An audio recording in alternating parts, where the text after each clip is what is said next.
Diamond Harbour হরিদেবপুরের পর এবার কোলাঘাট ফের চোর সন্দেহে পিটিয়ে খুনের অভিযোগ। গতরাতে কোলাঘাট থানার শাহাপুর গ্রামে এক মানসিক ভারসাম্যহীন যুবককে বেধড়ক মারধরের অভিযোগ উঠেছে। গণপিটুনিতেই সিরাজুল ইসলাম নামে ওই যুবকের মৃত্যু হয় বলে দাবি পরিবারের। আমার ছেলেকে যে মেরেছে তার শাস্তি দিন, ভুল করে হয়তো মেরেছে। রাত থেকে আবার নিখোঁজ ছিল।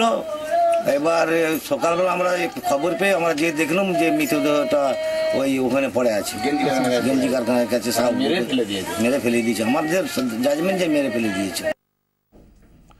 কিরণ মান্না আমাদের প্রতিনিধি আমাদের সঙ্গে রয়েছেন টেলিফোনে এই মুহূর্তে। কিরণ, ইতিমধ্যে যেটা জানা যাচ্ছে 6 জনকে গ্রেফতার করেছে কোলাঘাট বিট হাউসের পুলিশ। ঠিক কি কারণে মারধর করা হলো? কারণ মানসিক ভারসাম্যহীন এই ছেলেটি জানা যাচ্ছিল, তাহলে কেন মারধর করা হলো? বেশ কয়েকদিন ধরে যেটা জানা যাচ্ছে, শাহাপুর গ্রামে চুরি ছিনতাই বেড়েই চলেছিল।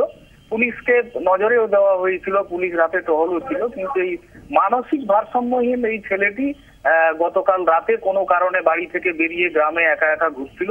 সেই সময় গ্রামবাসীরা তাকে ধরে ফেলে এবং গণপিটুনি চালায় এবং এই যুবককে জিজ্ঞাসাবাদ চালায় গ্রামবাসীরা। তখন কোনো সদুত্তর দিতে পারেনি এবং এ কারণেই দিতে পারেনি তিনি মানসিক ভারসাম্য ছিলেন এবং কোনো উত্তর না পেয়ে গ্রামবাসীরা ক্রমাগত গণধোলাই চালিয়ে যায় এবং গণধোলাই ফলে তার মৃত্যু হয়। সকালে পুলিশ তার মৃতদেহ উদ্ধার করে, কিন্তু গ্রামের 6 জনকে গ্রেফতার করেছে এই মুহূর্তে। গ্রামের বাকিরা পুরুষ শূন্য হয়েছেন গ্রাম থেকে।